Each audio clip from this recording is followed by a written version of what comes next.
Mga kapuso, ngayong buwan, di lang Alternative Healthcare Month ang pinagdiriwang natin, ngunit pati ang Filipino Values Month. Ako po si Susan Barlet at kasama ko po si Ana Rivera at si Maggie De La Riva. Dito po sa Same Doc, we give focus on new studies, new paradigm shifts in alternative and conventional treatment. Pang 21st century na ang dating natin, Miss Susan. Oo, diba? yung hindi ho nila naririnig sa labas. Kaya, this is our chance to thank our major sponsor, yung Regeneration. And binigyan tayo ng mga bagong kaalaman about itong yung mga 21st century na sinasabi ni Dr. Oclarit na regenerative medicine. Oo, actually, it's an old but new paradigm shift, sabi niya nga.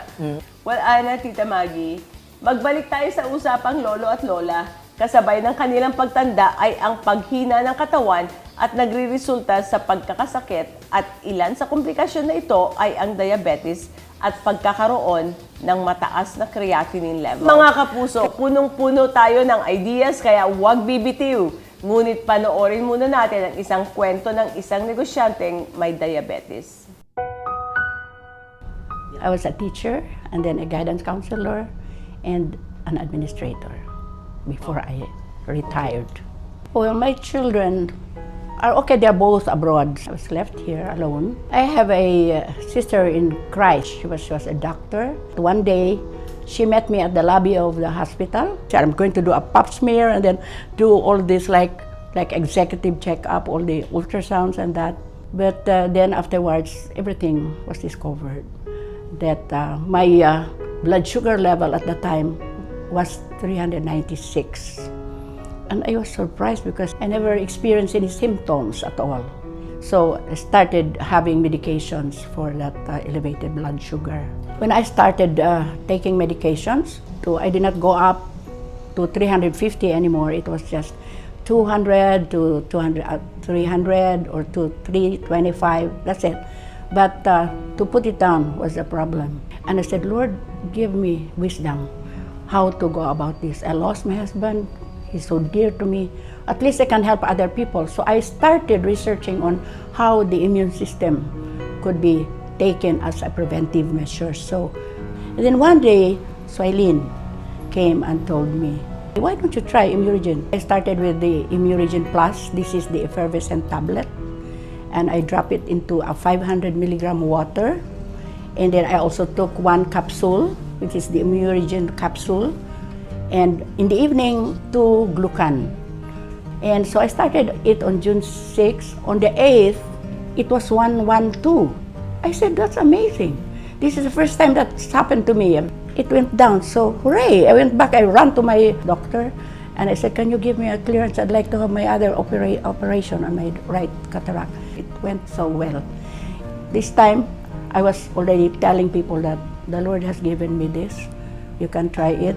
So when I experienced the feeling that I could normalize my blood sugar with just the Immunogen, I said, no, I am more free, I'm more free.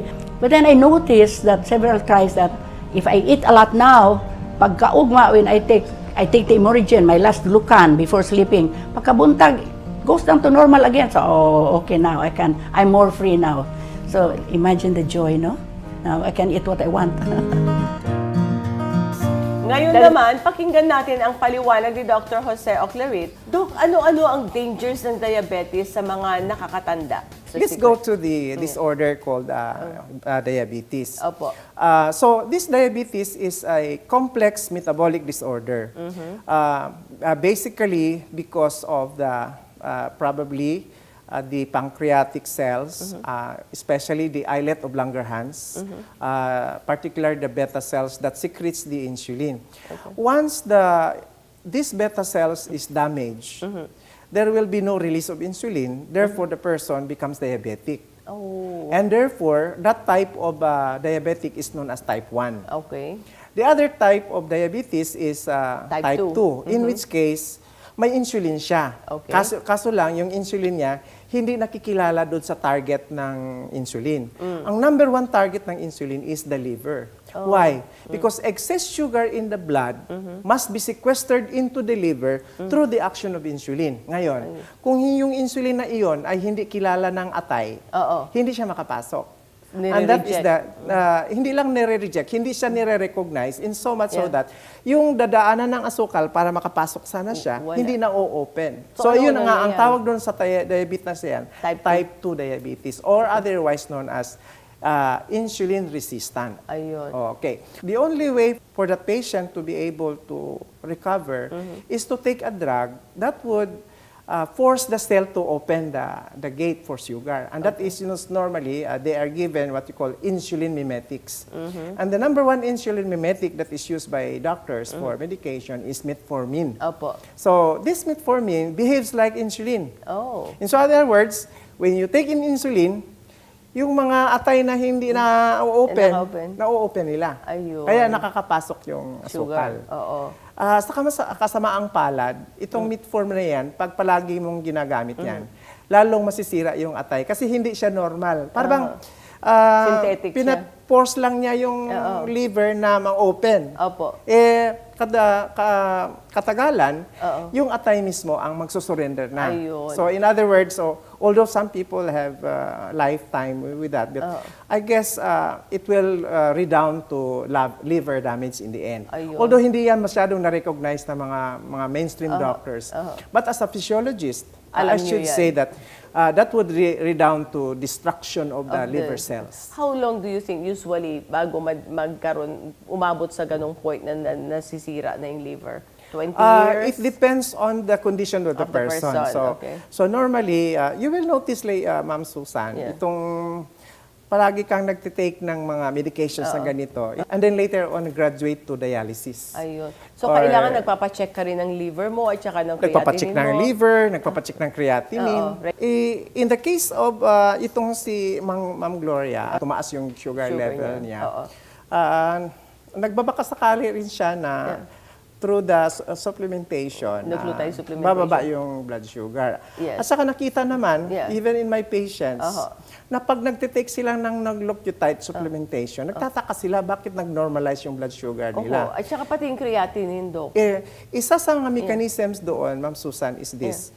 It is believed that nucleotides can do repair, indeed. Okay. So, parang unthinkable sa mga mainstream doctor. Pero with nucleotide supplementation, there will be new cells. Opo. In other words, new cells with new receptors. Ayun. So, with that new receptors, it is now recognized. Aha. So, that diabetic type 2 Aha. will be reversed. I don't Amazing. believe on the idea that diabetes is incurable. It is a wrong paradigm Wow. because all tissues can regenerate. So, Doc, marami po mga diabetic na dahil nag-insulin na sila, they eat whatever they want. Anyway, i-regulate naman ng insulin. Is that- Kumbaga, kumakain sila anyway, mayroon naman insulin. Tama ba yun? Itong ganitong klaseng reasoning ay, kumbaga, mali yun. Dahil even our body regulates the way the pancreas is released. It is not released when the sugar level is normal. Ayun. Ngayon, pag ikaw ay diabetic, kain ka ng kain kasi anyway, nandyan naman yung insulin. At hindi natin alam because no matter how perfect, maybe you're a very good doctor, but you cannot really regulate the insulin secretion, insulin injection. Ang nakapagtataka pa dyan, itong mga doktor na nag-prescribe ng insulin, Opo. sabi nila, ito mag-insulin ka, ha? Pagkatapos ng nakalipas ng isang oras, mag-snack ka. Oo. Bakit yan? Because hindi nila alam kung paano i-control yon.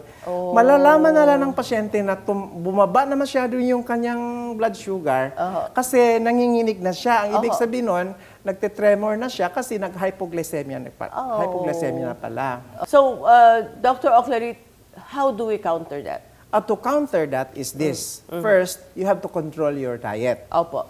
Secondly, we have to have a supplementation which boils down to the repair of tissues. Opo. So it is not true that tissues cannot be repaired. Yes. Through the imurigine or the nucleotide supplementation, Opo. there will be repair of the beta cells of the islet of Wow. Langerhans. Definitely there will be. Nice. It takes time, but there will be. Of course. And soon if that islet of Langerhans or Yes. the beta cells is repaired, Opo. proper release of insulin is already there. Wow. Secondly, if you are diabetic type 2, with supplementation, there will be new receptors. Wow. In other words, in the liver, since there are new receptors, and it used to be if you are type 2 diabetic, your liver is resistant, but because there are already repairs, receptors are already there. Yes. In other words, the insulin can now be recognized, Wow. and there eventually the sugar can be sequestered from the blood to the To the liver. liver.